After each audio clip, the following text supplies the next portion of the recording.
김건희가 셀카를 찍어서 대통령실 사진 뉴스에 올렸습니다. 물론 혼자 찍은 건 아닙니다만, 야, 저도요, 멘탈이 강하면 남에게 지지 않을 정도로 강하고, 미쓰리가, 자, 내가 한번 뻔뻔스러워져 볼까라고 하면, 남한테 지지 않을 정도로 뻔뻔스러울 수 있는 사람인데, 야, 김건희한테는 제가 못 이길 것 같습니다. 예, 정말 어마어마한 것 같습니다. 짜증이 정말 해일처럼 밀려오지만 꾹꾹 누르고 오늘 9월 8일 금요일 돈다방 미쓰리 시작하겠습니다. 최근 들어서 제가 쟤는 무슨 뭐 테이프 틀어놓은 것처럼 똑같은 얘기를 매일 하네? 라고 생각하시는 분들이 계실 겁니다.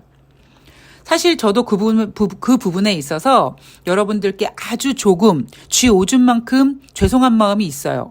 왜냐하면 방송을 하는 사람 입장에서 아니면 여러분들이 방송을 청취하는 입장에서 방송이란 재밌어야 되고 신선해야 되고 내가 듣지 못했던 그 어떤 거를 알 수 있으면 그게 굉장히 재밌는 방송이거든요. 근데 문제는 제가 경제방송을 시작할 때 마음에 각오한 게 뭐였냐면 저는 막상 경제방송에 출연을 하고 있고 한때 별명이 수도꼭지라는 이야기가 있었던 것처럼 환경와우를 제외하고 거의 모든 경제방송을 다 섭렵했던 적이 있었는데 저를 알아보시는 분이 없는 거예요. 왜 그런가 봤더니 주식하는 사람조차도 보지 않는 아주 재미없는 방송이 경제방송이다. 그래서 제가 경제방송을 시작하면서 이제 증권사 그만두고 본격적으로 프리랜서 경제방송인이 되면서 주식을 하지 않는 사람조차 보게 만드는 방송을 만들겠다가 제 각오였습니다. 그래서 뭐 하이 실종도 하고 뭐 남녀 약간 야한 얘기도 막 하고 그러면서 경제방송에서 굉장히 좀 뭐라 그럴까요? 획기적인 그런 시도를 좀 많이 했었고 이제 그렇게 하다 이제 개그맨 남희석 씨랑 같이 닭이랑 남희석 씨랑 이제 주식 수익률 게임을 하는 그 프로그램에 참여해서 남희석 씨 돈도 벌어주고 막 그랬습니다. 근데 뭐든지 재미있는 게 좋죠. 그런데 저는 재미있는 거와 가벼운 거랑은 좀 다르다고 생각을 합니다. 특히 돈에 관련돼서는 저는 너무 가볍게 다루지 않았으면 좋겠다라는 것이 제 생각이에요. 그럼 돈을 어떻게 무겁게 다루느냐? 경제방송을 틀어보면은요, 전문가들이라는 사람이 다 양복쟁이들입니다. 그죠? 양복 입고 나옵니다. 그리고 굉장히 마치 윤석열의 과학적이라고 얘기하는 것처럼 무슨 차트 갖고 나오고 무슨 수치 같은 거 막 표 같은 거 보여주지 않습니까? 그렇게만 보면 굉장히 무겁게 보이는 것처럼 무게감이 느껴지지만 솔직히 제 생각에는요. 전혀 무겁다고 생각하지 않거든요. 오히려 미쓰리가 생각하고 있는 어떤 돈에 대한 무거움은 1년 동안 내가 주식을 할 때 1년 동안 시황관을 딱 그려놓고 1년 동안 내가 작년 연말에 생각했던 시황대로 변하지 않고 가주는 거. 저는 그 무게감이 제일 중요하다고 생각을 합니다. 마치 제가 어느 날 갑자기 여러분 뭐 앞으로 주식시장이 이럴 것 같아요. 뭐 올라갈 것 같아요. 라고 했다가 조금 지나서 좀 빠지면 아니에요. 여러분 지금 현금 확보해야 돼요. 뭐 이런 식으로 촐싹거리고 김치전 뒤집듯이 그렇게 팔랑거리는 것보다는 여러분들께서 들으시기에 조금 지루할 수 있지만 쟤는 매일 한결같이 얘기를 하지만 그 한결같음이 틀리지 않더라. 그러면 나도 허접한 전문가들이 뭐 갑자기 큰일이라도 생긴 것처럼 뭐 몇 포인트를 돌파했어요. 더 갈 거예요. 아니면은 빠졌어요. 이제 현금 비중하세요. 이렇게 홀락갑작 하는 것보다는 좀 무게감 있게 미쓰리처럼 좀 묵직하게 가야겠다라는 그 생각을 좀 여러분들과 같이 나눴으면 좋겠습니다. 저 그거 굉장히 중요하다고 생각을 해요. 뭐 제가 처음부터 뭐 이렇게 생각을 했던 사람이 아니라 저도 처음에는 여러분들처럼 어쩌면 여러분들보다 더 허접하게 주식을 했던 사람이란 말이에요. 장중에 단타도 많이 치고 현금 미수 10배 지르는 건 기본이고 정말 막 분차트 보고 막 차트를 막 수십 개 펼쳐놓고 하여튼 별의별 짓을 다 했거든요. 근데 시간이 쭉 지나가 보니까 그런 거 다 의미 없더라. 그리고 주식이라는 거를 떠나서 제가 이제 인생의 쓴맛을 좀 겪어보면서 한때 돈을 굉장히 우습게 생각했던 적도 있었으면서 그때 이제 제가 배웠던 게 뭐냐면 이 돈이라는 게 이런 녀석이구나라는 거를 너무 뼈저리게 느꼈거든요. 그러니까 돈에 대한 소중함. 돈이 굉장히 소중하지만 돈이 소중하다고 꽉 움켜쥐기보다는 소중하니까 제대로 벌고 제대로 벌어서 제대로 쓰자. 이게 약간 제가 생각하고 있는 돈에 대한 철학입니다. 뭐 물론 철학이라는 것이 특히 돈에 대한 철학은 다 각자 다를 수 있는데 돈다방 미쓰리를 청취하시는 여러분들께서는 미쓰리가 이런 생각으로 돈을 보고 있구나. 그런 돈을 보는 시각으로 주식 시황을 이렇게 보고 있구나. 라는 쪽으로 좀 생각을 코드를 주파수를 맞춰주시면 제가 똑같은 이야기를 계속 되풀이해도 여러분들께서는 그렇게 크게 지루하지 않으실 수 있지 않을까 뭐 그런 바람을 가져봅니다. 자, 돈다방 미쓰리 9월 7일 목요일 뉴욕 증시 마감 현황을 볼 텐데요. 장 초반에는 3대 지수가 모두 하락 마감했습니다. 하락 출발했습니다. 어제 나스닥 선물 지수 같은 경우에는 세 자릿수 이상 막 하락하기도 했었거든요.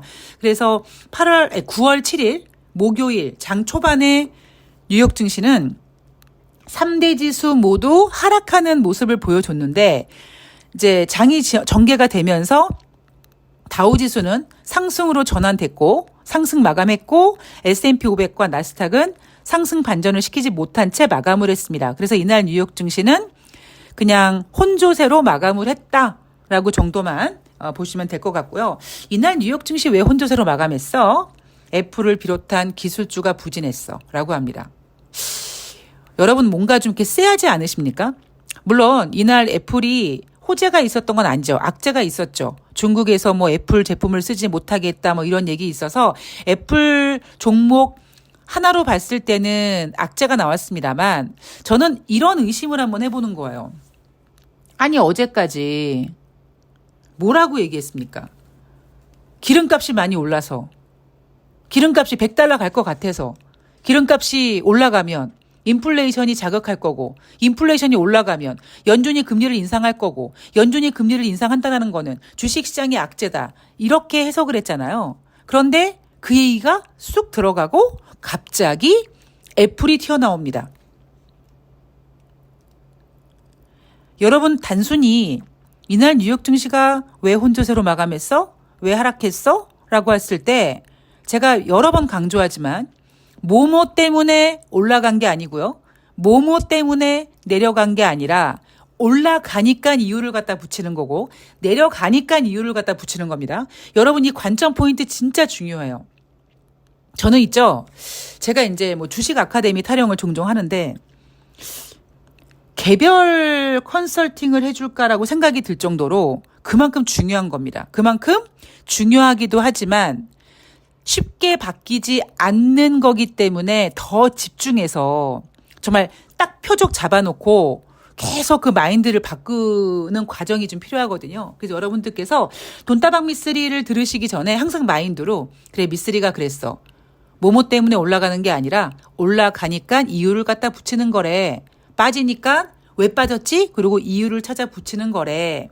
이거 굉장히 중요하다라는 거를 한 번씩 더 마음에 딱 새겨두시고 돈다방 미쓰리를 청취해 주셨으면 좋겠습니다. 알았어 미쓰리 네가 무슨 얘기하는 줄 알겠어라고 얘기하시는 분들은요. 죄송하지만 모르시는 거예요. 이거 마인드 바꾸기 엄청 힘듭니다. 바꿀 수 있을지도 모르겠습니다. 그만큼 어려운 일이에요. 자, 뉴욕 증시 혼조세로 마감했고요. 다우지수가 0.17%, S&P 500이 0.32%, 나스닥이 0.89%. 다우지수는 상승했고 S&P 500과 나스닥 지수는 하락했습니다.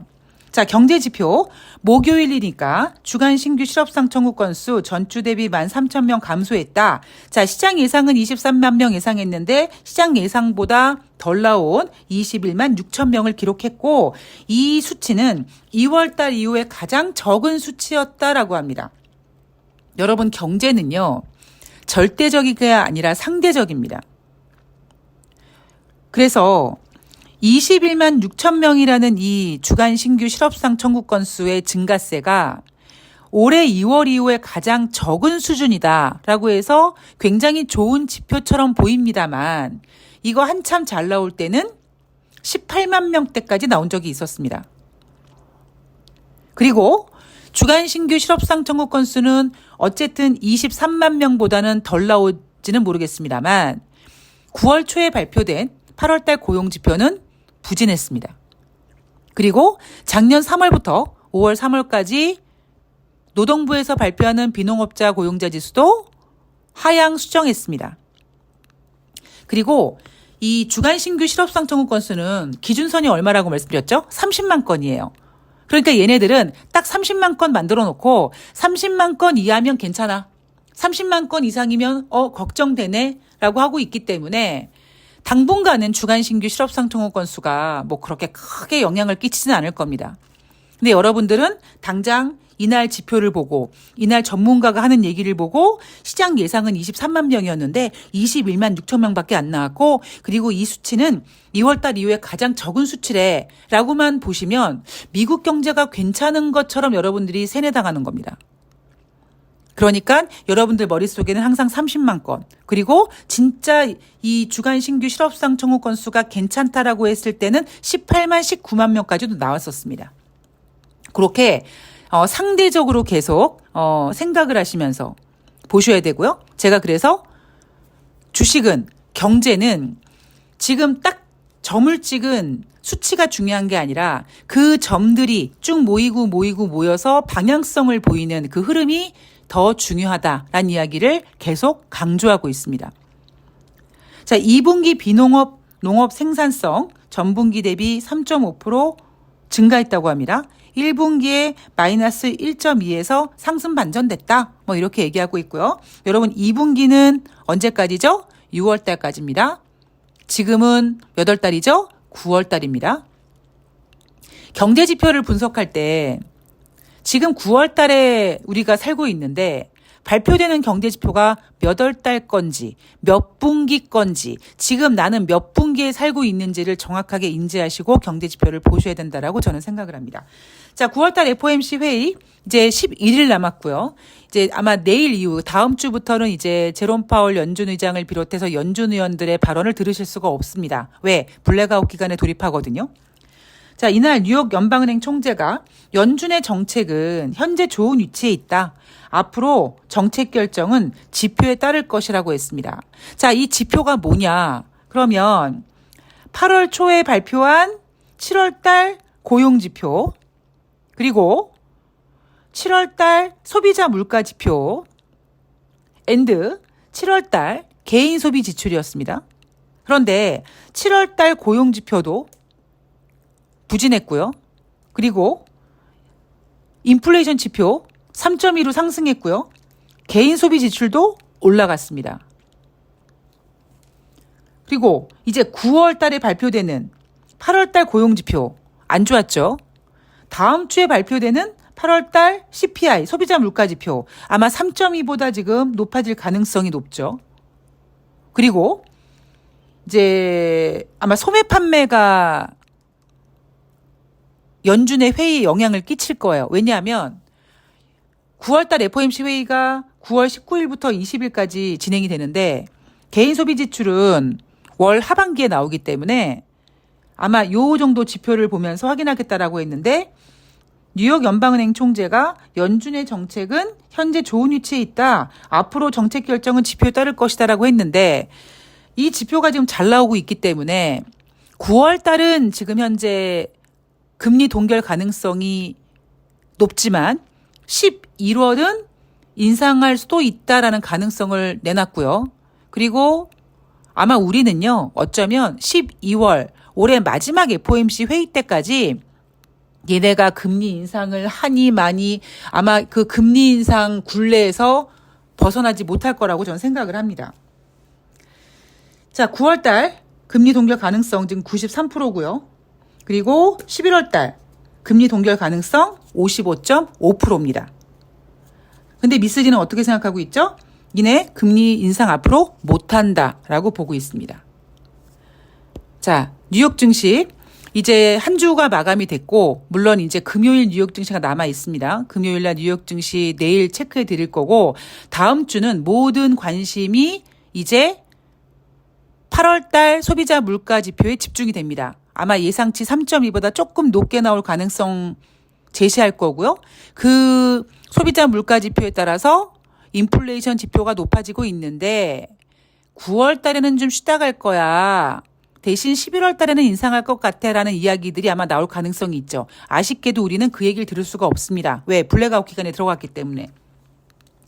대신 이날 댈러스 연방은행 총재가 다음 주에 하지 못할 얘기를 이날 해줍니다. 어떻게 하느냐. 9월 달 금리 인상 뛰어넘는 거, 건너뛰는 거 적절할 수도 있다. 그런데 9월 달에 금리 인상을 안 하는 게 금리 인상을 중단하겠다라는 건 아니다라고 얘기해 주는 겁니다. 그런데 미쓰리는 앞으로 남은 연준회의에서 금리 인상 못한다라고 보고 있다고 말씀을 드렸습니다. 자, 뉴욕 증시 이제 이번 주 이제 무난하게 넘어가고 이번 주는 원래 뭐 특별하게 그렇게 경제 지표가 없었어요. 중요한 게 없고 이제 다음 주에 소비자 물가 지표를 봐야 되고 다음 주 아마 내내 주 초반에는 소비자 물가 지표에 집중해야 되고 주 후반에는 다음 주 FOMC 회의에 집중해야 되고 9월 달에 금리 인상 가능성은 크지만 11월 달에 금리 인상 가능성이 있기 때문에 조심해야 되고 아마 이런 얘기를 여러분들께서는 귀가 따가울 정도로 들으실 겁니다. 자, 그러면 어차피 다음 주에 귀가 따갑게 들으실 거를 이미 미쓰리가 지금 총알처럼 따다다다다다 얘기를 해드렸으니까 조금 다른 얘기를 해보도록 할게요. 제가 지금 이벤트를 진행하고 있는데 꽤 오랫동안 기다려 주시고 계십니다. 뭐 그 이유는 제가 솔직하게 말씀드리면 일단 제가 6월달 좀부터 좀 슬럼프가 아주 시게 왔기 때문에 뭐 약간 집중력이 떨어져서 그럴 수 있었고요. 그리고 두 번째는 제가 작년 말, 올 초에 여러분들께 미리 말씀드렸던 부분. 올해 미쓰리가 돈을 좀 벌 수 있을 것 같은데 돈을 못 벌 수 있는 케이스가 하나 있다. 그게 바로 뭐냐면 개인들이 시장에 뛰어드는 것이다. 라는 이야기를 해드렸죠. 근데 최근에 개인들이 주식시장에 미친 듯이 뛰어들면서 미쓰리가 좀 잠잠했었습니다. 근데 이제 어제부터 제가 이제 그동안 기다리셨던 분들을 이제 종목을 하나씩 정리하게 됐는데 특히 지금 9월 8일 금요일 같은 경우에는 뭐 남해화학, 한일사료 이런 종목들이 지금 급등하고 있습니다. 이런 종목들이 왜 이렇게 급등할까요? 제가 오늘 답을 드리진 않겠습니다. 그런데 제가 그동안 여러분들께 계속 말씀을 드렸잖아요. 어떤 이슈가 생기고 그럼 개인들이 뛰어들고 그럼 그 개인들이 뛰어들면은 세력들이 절대 올리지 않는다. 물론 뭐 그렇다고 뭐 남해화학이나 한일사료 이런 종목들에 뭐 엄청난 세력이 있고 뭐 작전주 이런 의미를 두는 게 아니라 어차피 수급들은 체크가 된단 말이에요. 그랬을 때 가볍게 몸이 가벼워야지만 주식이 가볍게 올라간단 말이에요. 근데 맨날 관심 받고 맨날 시선 집중되면 그 종목은요 올라가지 못합니다. 물론 올라갈 수야 있죠. 근데 그 올라가게 하는 걸 누가 올리냐면 결국 개인이 올리는 거거든요. 그런데 종목이 가볍게 급등하기 위한 조건이 뭐냐면 개인들이 많이 포기해야 돼요. 뭐 남해화학이나 뭐 한일사료 같은 경우에는 최근 많은 개인들이 포기했습니다. 이거 뭐 5년 기다려야 돼. 이거는 이제 끝난 것 같아. 다른 종목 가는데 너는 뭐하니? 그리고 종목 게시판이 난리가 나죠. 근데 저는 그때까지 기다립니다. 왜? 가볍게 한 방에 올릴 수 있는 그 때까지 기다리는 거죠. 그래서 이벤트 하시는 분들이 제가 늘 말씀드리지만 뭐 제가 뭐 그렇게 뭐 대박을 만들어 드립니까? 근데 혼자 주식하시기에는 좀 어려우실 수 있으니까 그냥 저 믿고 제가 신호 드리니까 이거 왜 이렇게 안 가지? 라고 하면 미쓰리 이거 안 가네요? 좀 기다리세요. 라고 얘기합니다. 이거 언제 갑니까? 이제 다 됐어요. 기다리세요. 라고 계속 기다리게 합니다. 아마 혼자서 매매하셨을 때는 못 기다리고 짜증나고 실망하고 던졌을 거를 그냥 저 믿고 제가 그냥 가는 거죠. 그리고 한 방에 올라가는 그게 한 방일지 두 방일지 모르겠습니다만 그렇게 아주 가벼워졌을 때 확 올라가게 할 수 있는 그런 매매를 저는 하고 있고 그러니까 어쩌면 이 지금 이벤트 하시는 분들이 지금 예상보다 오래 기다리시는 이유가 뭐냐면, 제가 오래 기다리게 해드리는 이유가 뭐냐면, 개인들이 많이 들어오다 보니까 이게 약간 종목들이 훼손되는 그런 경향이 있었던 거죠. 그래서 제가 늘 말씀드리지만, 저는 다른 종목들 뭐 아무리 테마가 뭐 이게 좋고 더 가고 뭐 2차 전진이 뭐 어쩌니 난리 부르스치지만 저는 관심 없다. 그냥 저는 제가 아는 종목에 들어가서 사서 기다리고, 근데 기다렸는데 예은병 개인들이 너무 많이 들어와 있어. 아유, 시간 좀 걸리겠구만. 그래도 기다리자. 개인들이 털릴 때까지.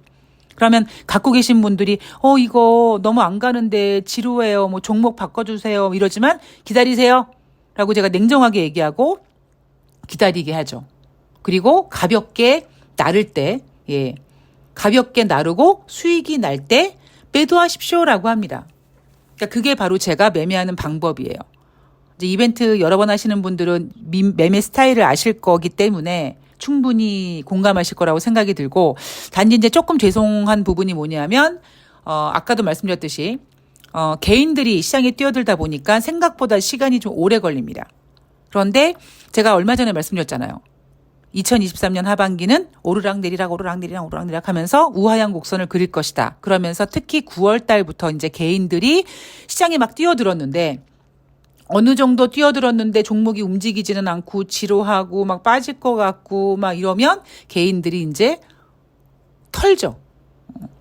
그래서 미쓰리가 이제 진정 돈 벌 수 있는 시간이 오고 있구나라는 거를 좀 감지하게 되더라고요. 올해 하반기는 그렇게 움직일 가능성이 높습니다. 지금 미쓰리가 제가 매매하는 스타일, 제가 이렇게 시황을 보는 스타일, 제 이야기를 솔직하게 해드렸기 때문에 아마 제 이야기를 들으시면 앞으로 주식시장이 어떻게 될 거라는 거를 여러분들께서 조금 감지하실 수 있으실 거라고 생각을 합니다. 자, 오늘 돈다방 미쓰리는 여기까지 하고요. 저는 내일 9월 9일 토요일 날 금요일 뉴욕 증시 점검해 보도록 하겠습니다. 자, 시장 분위기 아직까지는 그냥 약간 뭐 크게 빠진다 뭐 이런 그런 움직임은 없습니다만, 제가 그랬죠. 9월 달은 아마 개인들이 상당히 피곤함을 느끼는 달이 될 겁니다. 그래서 여러분들께서 수익 나면 매도한 다음에 수익금 빼고 스탠바이 하고 있다가 다시 매수, 이렇게 방망이는 짧고 그리고 수익은 꼭 챙기는 그런 매매를 하셔야 된다라는 이야기를 마지막으로 끝으로 저는 내일 방송에서 찾아뵙도록 하겠습니다. 아직까지 너무 낮에 더운데요. 건강 유의하시고요. 저는 내일 뵐게요. 고맙습니다.